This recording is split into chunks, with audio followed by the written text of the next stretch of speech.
Hello everyone. इस video में हम लोग पढ़ने वाले हैं governance rules and financial management of different types of school. ये जो टॉपिक है स्कूल लीडरशिप सब्जेक्ट का टॉपिक है। The governance rules and financial management of different types of school can very based on their ownership. यानी कि अगर हम बात करें फाइनेंशियल मैनेजमेंट की, पैसों के मैनेजमेंट की, जो कि डिफरेंट डिफरेंट स्कूल्स में अलग अलग होता है, वो कई चीज़ों पे डिपेंडेंट होता है। जैसे कि स्कूल का ओनर कौन है, फंडिंग कहाँ से मिल रही है स्कूल को एंड गवर्निंग बॉडीज कौन कौन सी हैं, यानी कौन कौन सी ऐसी बॉडीज हैं जो हैंडल कर रही हैं स्कूल को। सो लेट्स सी कि अलग अलग स्कूल में फाइनेंशियल मैनेजमेंट और जो रूल्स हैं वो किस तरह के होते हैं गवर्नेंस से रिलेटेड। ठीक है, गवर्नमेंट स्कूल की बात करते हैं। सबसे पहले governance. Government schools are owned and operated by government at the central, state और local level। आपको नाम से पता चल गया होगा कि गवर्नमेंट स्कूल्स जो होते हैं वो गवर्नेंस मतलब उनको जो हैंडल करते हैं, जो उनके जिसे कहना चाहिए जो मेन उनको देखते हैं, जो ओन करे जाते हैं, वो या तो सेंट्रल गवर्नमेंट के अंडर आते हैं या स्टेट गवर्नमेंट के अंडर आते हैं या लोकल लेवल पे जो गवर्नमेंट होती है उनके अंडर आते हैं। ठीक है, they are typically govern by the respective education departments और बोर्ड्स। तो उन्हीं के, जैसे सपोज स्टेट गवर्नमेंट है या फिर सेंट्रल गवर्नमेंट है, उन्हीं के जो रिस्पेक्टिव एजुकेशन डिपार्टमेंट्स होते हैं वो उनको देखते हैं। ठीक है, तो गवर्नमेंट स्कूल का गवर्नेंस तो आपको समझ में आ गया। अब फाइनेंशियल मैनेजमेंट देखते हैं कि गवर्नमेंट स्कूल में फाइनेंशियल मैनेजमेंट किस तरह से देखा जाता है। Government school receive funding from the government budget, यानी इनको जो पैसा मिलता है वो गवर्नमेंट के बजट में से मिलता है। Their finances are managed by the education department और local authorities। जो finances हैं, जो भी खर्चा है गवर्नमेंट स्कूल्स का, वो एजुकेशन डिपार्टमेंट देखता है या जो लोकल अथॉरिटीज होती हैं लेकिन गवर्नमेंट के अंडर जो होती हैं वो देखती हैं। The school budget is allocated by the government and the school administration is responsible for using the funds for various expenses। School को कितना बजट मिलेगा, टीचर की सैलरी, हर एक चीज गवर्नमेंट पे करती है उसके लिए।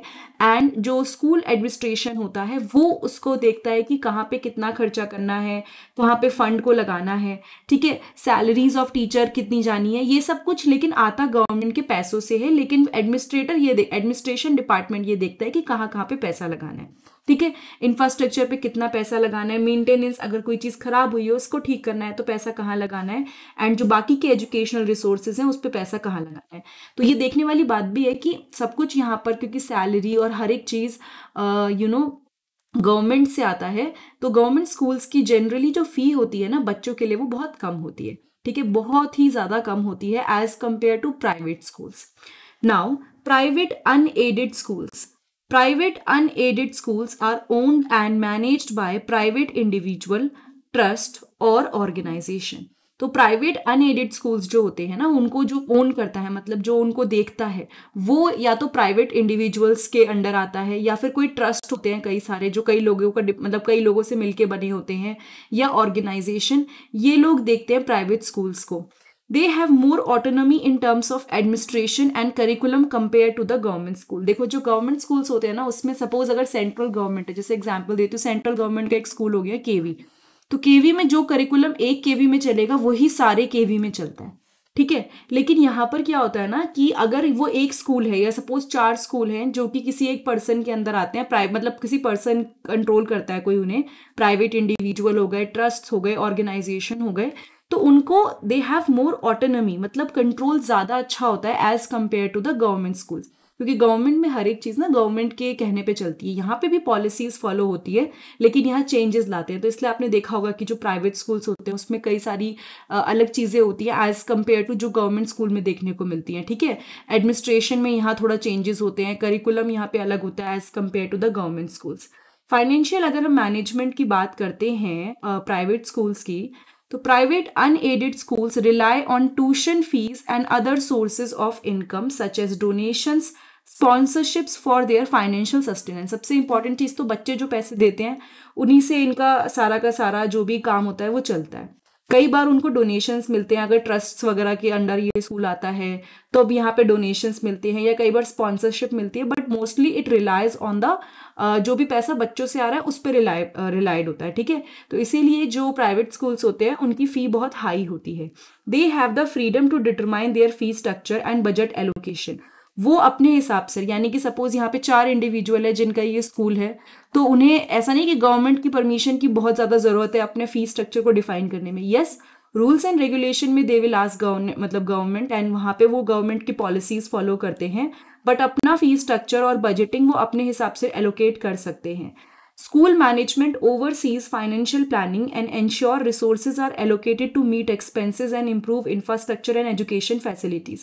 जो स्कूल मैनेजमेंट होती है ना, वो फाइनेंशियल प्लानिंग को देखते हैं कि किस तरह से चल रहा है, एंड इंश्योर करते हैं कि जो रिसोर्सेज हैं वो इस तरह से एलोकेट किए गए हैं कि सबके एक्सपेंसेस पूरे हो जाएं, इंफ्रास्ट्रक्चर की जो डिमांड है वो पूरी हो, एजुकेशनल फैसिलिटीज़ हैं वो पूरी हो। ठीक है, उसके बाद आते हैं प्राइवेट एडेड स्कूल। ये अनएडेड स्कूल्स थे। ठीक है, प्राइवेट एडेड स्कूल्स और अनएडेड स्कूल में ये डिफरेंस होता है कि एडेड स्कूल में ना थोड़ा बहुत पार्शियल फंड जो आता है वो कई बार गवर्नमेंट देती है, मतलब गवर्नमेंट ना ग्रांट्स देती है अलग अलग। ठीक है, तो उसमें से कई सारा जो इसमें ग्रांट आता है वो प्राइवेट एडेड स्कूल में गवर्नमेंट की साइड से आता है। They often need to follow certain government guidelines in terms of curriculum and admission. Private aided schools को जो थोड़ा बहुत जहाँ से कंट्रीब्यूशन उन्हें गवर्नमेंट की साइड से आता है, उन्हें अपनी जो गाइडलाइंस हैं वो सब फॉलो करनी पड़ती हैं अकॉर्डिंग टू द गवर्नमेंट। ठीक है, ये जो स्कूल्स हैं इन्हें गवर्नमेंट फंडिंग भी मिलती है और बच्चों से ट्यूशन फी भी आती है।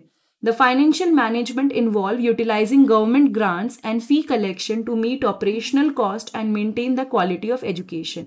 यहाँ पर क्या होता है, फाइनेंशियल मैनेजमेंट की अगर बात करें तो गवर्नमेंट से जो ग्रांट्स आए हैं वो प्लस बच्चों से जो फी आई है, दोनों को यूज करके ये लोग क्या करते हैं, जितना भी कॉस्ट होता है, ऑपरेशनल कॉस्ट मतलब जो भी खर्चा स्कूल चलाने में जा रहा है, क्वालिटी ऑफ एजुकेशन को मेंटेन करने में जा रहा है, वो सब यहाँ पे देखते हैं। ठीक है, ये दोनों चीजें मिला के देखते हैं। फिर आते हैं इंटरनेशनल स्कूल्स। देखिए, गवर्नेंस जो होती है ना, इनकी गवर्नेंस इंटरनेशनल स्कूल्स की, वो एक करिकुलम फॉलो करते हैं जो नेशनल करिकुलम जैसा नहीं होता। ठीक है, वो एक्चुअली उन बच्चों के लिए होता है जनरली जो इंटरनेशनल करिकुलम में पढ़ना चाहते हैं, एंड ये इंटरनेशनली मोबाइल स्टूडेंट्स, कई सारे स्टूडेंट्स हैं जो बाहर के पढ़ रहे हैं इंडिया में, या फिर हम बात करते हैं कि वो बाहर का ही करिकुलम फॉलो कर रहे हैं, तो उनके लिए ये स्कूल्स होते हैं। ठीक है, इनको प्राइवेट ऑर्गेनाइजेशन देखते हैं जनरली, या ट्रस्टीज होते हैं जो देखते हैं इस तरह के इंटरनेशनल स्कूल्स को। ठीक है, फाइनेंशियल मैनेजमेंट की अगर बात करें, इंटरनेशनल स्कूल सेल्फ फंडेड होते हैं एंड ये रिलाई करते हैं ट्यूशन फीस पे जो बच्चों, क्योंकि इनकी ना फी भी बहुत हाई होती है इंटरनेशनल स्कूल्स की, तो they rely on fees, donation, sponsorship, इस सब पे ये डिपेंडेंट होते हैं। इनका जो फाइनेंशियल मैनेजमेंट है वो होता है कि हाई क्वालिटी फैसिलिटीज मेंटेन रखी जाए, अच्छे क्वालिफाइड टीचर्स को रिक्रूट किया जाए जिनको इंटरनेशनल करिकुलम की नॉलेज है, एंड रिसोर्सेज प्रोवाइड किए जाएं जो इंटरनेशनल स्टैंडर्ड पे फॉलो करता है। तो यहाँ पे ना बिल्कुल जैसे बाहर की कंट्रीज में जो करिकुलम फॉलो होता है, सपोज अगर हम 11th-12th की बात करें तो ये नहीं होगा कि कॉमर्स, आर्ट्स और साइंस में डिस्ट्रीब्यूट हो जाएगा। अगर आपको पता हो कि इंटरनेशनल करिकुलम्स में ना सब्जेक्ट टू सब्जेक्ट भी ले सकते हैं, तो सपोज बायोलॉजी के साथ if you want to take one subject that is economics, वो पॉसिबल है। ठीक है, सो यहाँ पे वही सब चीजें फॉलो होती हैं, तो यहाँ की फीस ज्यादा होती है, प्लस यहाँ पे डोनेशन एंड स्पॉन्सरशिप्स आती हैं, जिससे क्या होता है ना, कोशिश करी जाती है कि टीचर्स एंड फैसिलिटीज हर एक चीज अप टू डेट रखी जाए।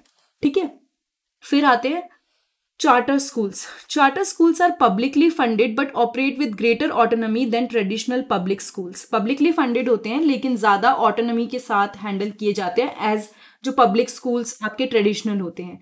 ठीक है, they are establish through contracts और चार्टर्स विद गवर्नमेंट और लोकल एजुकेशन अथॉरिटीज, मतलब इसमें थोड़ा सा कोलैबोरेशन गवर्नमेंट का होता है, एंड यहाँ पे पब्लिक से भी पैसा आता है, मतलब कई जगह पे होता है गवर्नमेंट से, कई बार जगह नहीं भी होता, लेकिन बेसिकली जो भी जैसे सपोज होता है ना पब्लिक से फंडिंग आना, यहाँ पे ऐसा नहीं है कि बच्चों की ही फी होगी। सपोज कोई बहुत सारी ऑर्गेनाइजेशन होती हैं या फिर कई सारे लोग हैं किसी ऑर्गेनाइजेशन को पैसा देते हैं, उस तरह से यहाँ पे इन्हें पब्लिक फंडिंग मिलती है जैसे कि गवर्नमेंट स्कूल्स में होता है।